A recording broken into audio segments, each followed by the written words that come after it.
Hello students, ये lecture आपके first sem के second paper sociological perspectives of education के फोर्थ यूनिट से है। और जो टॉपिक हम लोग डिस्कस करेंगे वो टॉपिक है नेशनल लिटरेसी मिशन, राष्ट्रीय साक्षरता मिशन। स्वतंत्रता प्राप्ति के बाद, मतलब आज़ाद होने के बाद, जब हम 1947 में आज़ाद हुए, उसके बाद जो हमारी पहली जनगणना हुई थी 1951 में, तो उसमें जो डेटा निकल के आया, उस डेटा के अकॉर्डिंग हमारे देश में लगभग 30 करोड़ लोग निरक्षर थे, इलिटरेट थे। फिर 30 साल के बाद 1981 में ये जो आंकड़ा था, ये परसेंटेज था, वो बढ़ गया और जो इलिटरेट पर्सन थे वो 30 करोड़ से 43.7 यानी कि 43.7 करोड़ लोग निरक्षर मिले, मतलब इलिटरेट पाए गए। और जो इसमें मेजर पॉपुलेशन थी वो पॉपुलेशन थी SC STs प्लस जो फीमेल लिटरेसी रेट है, मतलब वो काफ़ी कम था। तो सरकार के सामने ये एक बड़ी चुनौती थी कि साक्षरता दर हमारी बढ़ने के बजाय घट रही है। जो निरक्षरता दर है यानी कि इलिटरेसी रेट है वो बढ़ रहा है। तो जो तत्कालीन प्रधानमंत्री थे राजीव गांधी, उन्होंने 5 मई 1988 को राष्ट्रीय साक्षरता मिशन का शुभारंभ किया। इस समस्या को दूर करने के लिए अब इस मिशन के अंतर्गत किसको रखा गया? इस मिशन के अंतर्गत 15 से 35 वर्ग के लोगों को मतलब टारगेट बनाया गया। जो इसकी टारगेट पॉपुलेशन थी वो पॉपुलेशन रखी गई, जो भी 15 to 35 की एज ग्रुप में थे उनको इस मिशन के तहत शिक्षित करने का मिशन इसमें डिसाइड किया गया। और जो पहला जो मेन एम रखा गया वो रखा गया कि 1990 तक लगभग 3 करोड़ लोगों को इस मिशन के तहत हमको साक्षर बनाना है। फिर 1995 तक और 5 करोड़ लोगों को, ठीक है, मतलब 1995 तक टोटल 8 करोड़ लोगों को हमको लिटरेसी रेट के अंदर लाना है, मतलब उनको साक्षर करना है। ठीक है, एक बार इसको और रिपीट कर देते हैं कि जो हमारा मेन एम रखा गया, क्योंकि 1988 में ये शुरू हुआ, 5 मई 1988 को शुरू हुआ और ये एम डिसाइड किया गया कि जो 1990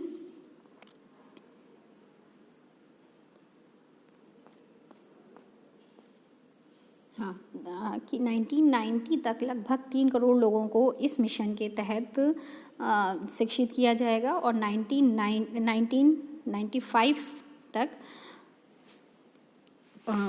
और 5 करोड़ लोगों को, यानी कि 1995 तक टोटल 8 करोड़ लोगों को साक्षर करने का प्रयास किया जाएगा। वो भी साक्षरता को साथ में एक वर्ड, मतलब सिर्फ लिटरेसी नहीं, इसको फंक्शनल लिटरेसी टर्म दिया गया कि कार्यपरक शिक्षा देनी है। अब कार्यपरक शिक्षा से मतलब क्या हुआ? अगर हम सिर्फ लिटरेसी की बात करते हैं तो लिटरेसी में हमारे 3 टर्म आते हैं, रीडिंग, राइटिंग प्लस अर्थमेटिक, यानी कि साक्षरता सिर्फ हम उन टर्म्स में काउंट करते हैं जिसको पढ़ना आता हो, ठीक है, रीडिंग, देन लिखना आता हो, और साथ ही साथ अर्थमेटिक में मतलब जो भी उनके दैनिक ज़रूरतों से रिलेटेड जितने भी अर्थमेटिक कैलकुलेशंस आती हैं वो उतने में सक्षम हो। तो ये तो हमारी लिटरेसी हो जाती है, ऑनली लिटरेसी। लेकिन यहाँ पे बात की गई फंक्शनल लिटरेसी की, कार्यपरक शिक्षा की। तो कार्यपरक शिक्षा में इन तीनों टर्म्स के अलावा जो चीज़ें ऐड की गई थी वो क्या थी? वो था स्किल थी। किस तरह की स्किल्स? ऐसी स्किल्स लोगों में डेवलप करना जो उनको इकोनॉमिक स्टेटस को बढ़ाने में उनकी सहायता कर सकें। और दूसरी चीज़ थी कि वो नेशनल इंटीग्रेशन की तरफ थोड़ा सा उन्मुख हो सकें, उनको इस चीज़ की जानकारी देना कि राष्ट्रीय एकता क्या है, इस तरह की जो वैल्यूज़ हैं वो डेवलप करना। उसके बाद एनवायरनमेंट के कंजर्वेशन से रिलेटेड चीज़ों को उसमें शामिल किया गया कि ये चीज़ें भी हमको डेवलप करनी है। तीसरा मेन जो पॉइंट इसमें जोड़ा गया वो था reduction in gender gap in literacy और reduction in social gap in literacy. यानी कि जैसे कि हमने पहले बात की थी ना कि जो हमारे महिलाएं थीं वो इस ग्रुप में थीं, जो ज़्यादातर निरक्षर थीं महिलाएं थीं और SC STs के लोग थे। तो इसलिए ये एम रखा गया कि जो जेंडर गैप है और जो सोशल गैप है उसके उस लिटरेसी रेट को लगभग 10% तक हमको कम करना था। तो फंक्शनल लिटरेसी क्लियर हो गया कि लिटरेसी में जब हम कुछ फंक्शंस को भी ऐड कर रहे हैं, वो फंक्शंस क्या क्या हैं, हमारे स्किल इम्प्रूवमेंट कैसे स्किल्स जो हमारे इकोनॉमिक स्टेटस को की वेल बीइंग के तरफ काम करते हों, देन उसके बाद imbibing values of national integration, conservation of environment etcetera. तो ये थी कार्यपरक शिक्षा, जिस तरह का मतलब मेनली ये एम रखा गया कि जो भी हमारे राष्ट्र के 15 से 35 आयु वर्ग में जो इलिटरेट लोग हैं उनको इस मिशन के तहत 1995 तक, ठीक है, लगभग 8 करोड़ लोगों को फंक्शनल लिटरेसी के उसमें लाना था, दायरे में लाना था।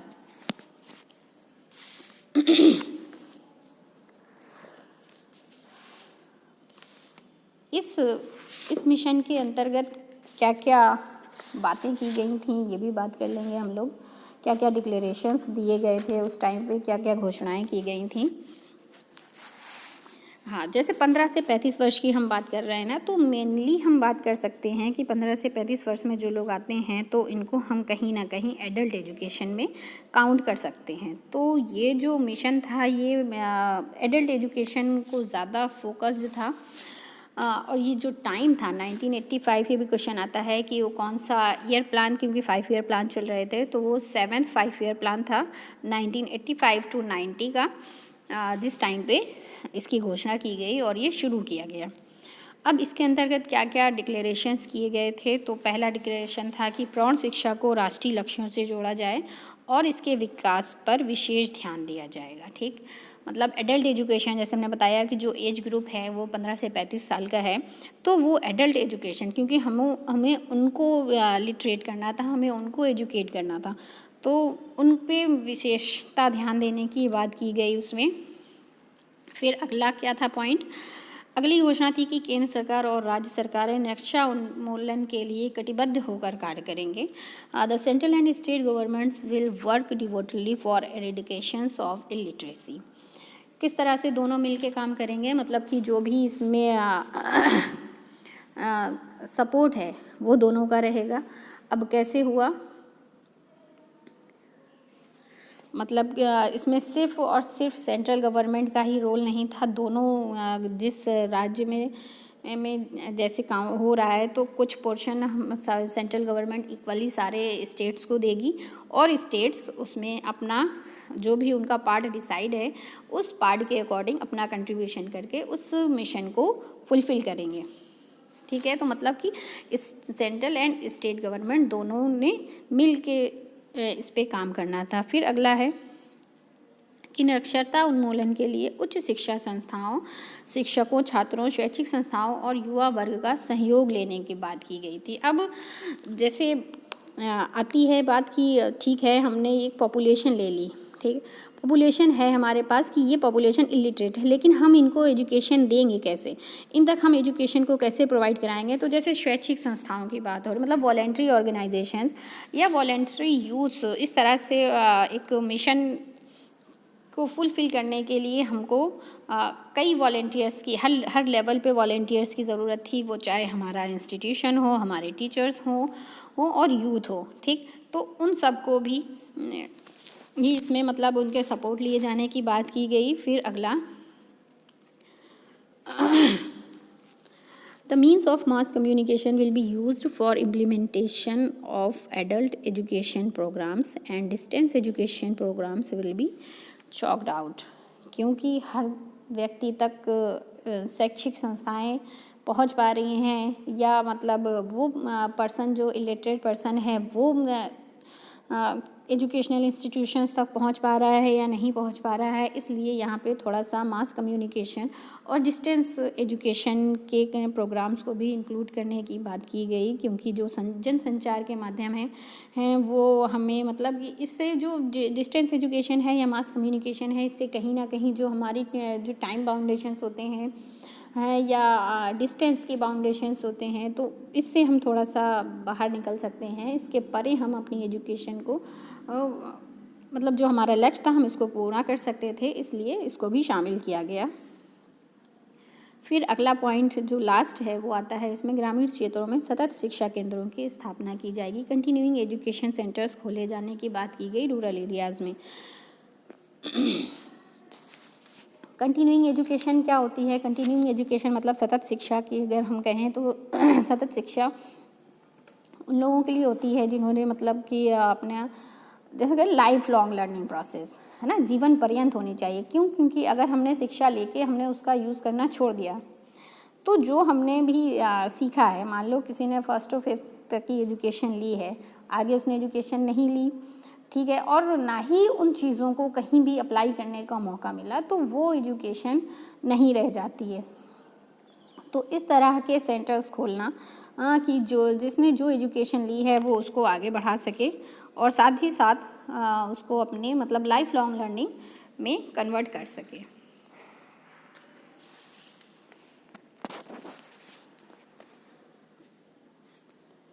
ठीक, अब जब हमारी राष्ट्रीय शिक्षा नीति 1988 में जब इस मिशन को शुरू किया गया, तब एक और मतलब जैसे भी बात हुई ना कि इसमें जन सहयोग की बात हुई थी, जो वॉलेंट्री ऑर्गेनाइजेशंस थे और टीचर्स थे, स्टूडेंट्स थे, तो लेकिन ये लोग मिल के काम कहाँ करेंगे? ठीक, तो अब इसके लिए भी थोड़ा सा इस बात को समझ लेते हैं कि कैसे काम करेंगे ये लोग। जैसे कि ऐसे एरियाज़ को इसमें काउंट किया जाता था, जैसे 4-5 एरिया हो गए या 4-5 गाँव में कुछ जनसंख्या हमारी निकल के आ गई कि हाँ इन 4-5 गाँव के में इतने लोग हैं, तो उनमें से फिर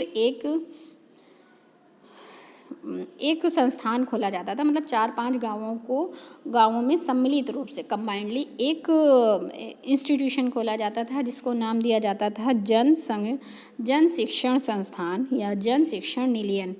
तो ये जो जन शिक्षण संस्थान थे वो उन्हीं 4-5 गाँवों में से एक कोई गाँव हालात मतलब एक गांव की तरफ से एक ज़मीन दी जाती थी और उसमें फिर जो भी आसपास के वॉलेंटियर्स होते थे, जो एजुकेटेड लोग होते थे, वो वहाँ उन शिक्षण संस्थानों के ज़रिए वहाँ के इलिटरेट पर्सन्स को एजुकेशन प्रोवाइड कराते थे। अब ये जो जन शिक्षण संस्थान थे वो क्या काम करते थे? वो काम करते थे सबसे पहले तो जो भी 15 से 35 वर्ग के जो निरक्षर प्रौढ़ होते थे, मतलब 15 से, इन्हीं को भी प्रौढ़ कहा जा रहा है, 15 से 35 वर्ग के जो लोग होते थे वहाँ पे जो निरक्षर होते थे उनको वहाँ पे कार्यप्रक शिक्षा प्रदान करते थे। फिर टू क्रिएट अवेयरनेस, इसके साथ साथ ये अवेयरनेस भी क्रिएट करते थे किस लिए? नेशनल प्रॉब्लम से रिलेटेड जो भी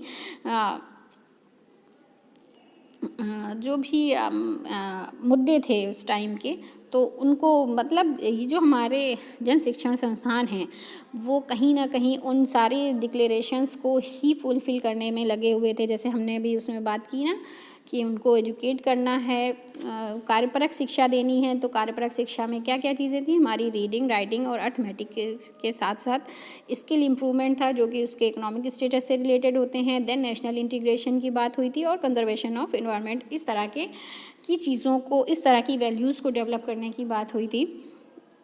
तो ये जो जन शिक्षण संस्थान थे, ये जन शिक्षण संस्थान उन्हीं डिक्लेरेशंस को फुलफ़िल कर रहे थे, उन्हीं एम्स को फुलफ़िल कर रहे थे। और जो सबसे पहला काम था, तो सबसे पहला काम तो यही था कि इन 15 से 35 वर्ष के लोगों को, जो निरक्षर हैं, उनको इसमें लेके आना और साथ ही साथ उनको फंक्शनल एजुकेशन या फंक्शनल लिटरेसी प्रोवाइड कराना। फिर नेक्स्ट में था कि जनसाधारण में राष्ट्रीय समस्याओं के प्रति जागरूकता पैदा करना, मतलब उनको अवेयर करना कि उस टाइम पे क्या क्या नेशनल प्रॉब्लम्स हैं, कि मतलब जो ये प्रॉब्लम्स नेशनल इंटीग्रेशन से रिलेटेड हो सकती हैं, फैमिली प्लानिंग से रिलेटेड थी, एनवायरमेंटल कंजर्वेशन से रिलेटेड थी। फिर अगला जो काम था जन शिक्षण संस्थानों का वो था कि जनसाधारण को विकास कार्यक्रमों के बारे में जानकारी देना, to acquaint masses about development programmes, क्योंकि आज क्या मिशन चल रहा है, क्या सरकार की योजना चल रही है, क्योंकि उस टाइम पे इतने तो मतलब हम कहें कि जो अभी जो एकदम से सूचना विस्फोट या मतलब जनसंचार के साथ इतने बढ़ चुके हैं तब इतना नहीं था तो सरकार की तरफ से क्या क्या विकास कार्यक्रम चलाए जा रहे हैं ना, उसको जनसाधारण तक भी इन्हीं इंस्टीट्यूशंस के ज़रिए पहुंचाने का काम किया जा रहा था। फिर अगला आता है उत्तर साक्षरता और सतत शिक्षा की व्यवस्था करना, to provide for post literacy and continuing education. ये दो इसके मेन टर्म हैं। पोस्ट लिटरेसी क्या आता है? पोस्ट लिटरेसी मतलब जैसे कि जिन्होंने 15 वर्ष से पहले, मान लिया हमने कि हम इसमें 15 से 35 के लोगों को शामिल कर रहे हैं जो इलिटरेट हैं ना।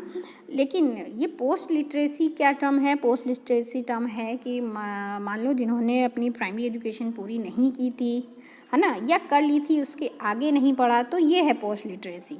ठीक, तो पोस्ट लिटरेसी और कंटिन्यूइंग एजुकेशन, जैसे अभी पहले बात की कि लाइफ लॉन्ग लर्निंग, जो पढ़ा हुआ है उसको लाइफ लॉन्ग लर्निंग में कन्वर्ट करना। तो इस तरह की भी जो भी व्यवस्थाएं थी, ये सारी प्रोवाइड कराना इन शिक्षण संस्थानों का काम था। फिर अगला काम था प्रौढ़ शिक्षा कार्यक्रम में शैक्षिक तकनीकी का उपयोग करना, to apply educational technology in adult education programs. तो ये सारे काम किसके द्वारा किए जा रहे थे? जन शिक्षण संस्थानों के द्वारा किए जा रहे थे। जन शिक्षण संस्थान कैसे इस्टेब्लिश होता है? जन शिक्षण संस्थान इस्टेब्लिश होता था कि जब 4-5 गाँवों में, गांव के लोग, निरक्षर लोग जब काउंट टेबल हो जाते थे कि हाँ इतने लोगों को का एक ग्रुप है और इनको एक साथ शिक्षित किया जा सकता है, तो उनमें से कोई एक गांव जो ज़मीन देता था और इस तरह की सुविधाएं उपलब्ध कराने के लिए तैयार होता था, देन जो हमारे वॉलेंटियर टीचर्स होते थे, स्टूडेंट्स होते थे, यूथ होते थे, जो इसमें सहयोग देने के लिए तैयार होते थे, वो वहाँ पे काम करते थे, है ना, मतलब अपना सहयोग देते थे, क्योंकि काम करने के लिए हमको पर्टिकुलर प्लेस भी तो चाहिए ना। तो इस तरह से ये सारा काम हो रहा था।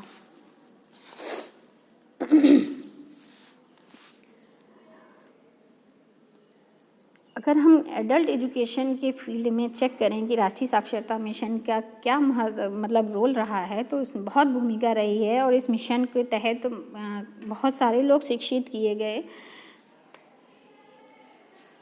अगर 2009 में बात करें तो 2009 तक, मतलब जो एम डिसाइडेड था कि 1990, जैसे हमने पहले बात की थी कि इसका एम डिसाइड था कि 1995 तक लगभग 8 करोड़ लोगों को शिक्षित किया जाना था। तो उस एम तक तो हम लोग नहीं पहुंच पाए, लेकिन हाँ 2009 तक लगभग 9.15 करोड़ लोगों को साक्षर बनाया जा चुका था इसके तहत। ठीक है, फिर 2009 में थोड़ा सा इसको रिवाइज्ड किया गया, है ना। तो रिवाइज करने के बाद इसको नाम दिया गया साक्षर भारत कार्यक्रम, और साक्षर भारत कार्यक्रम 2012 के रूप में इसको फिर से लागू कर दिया गया।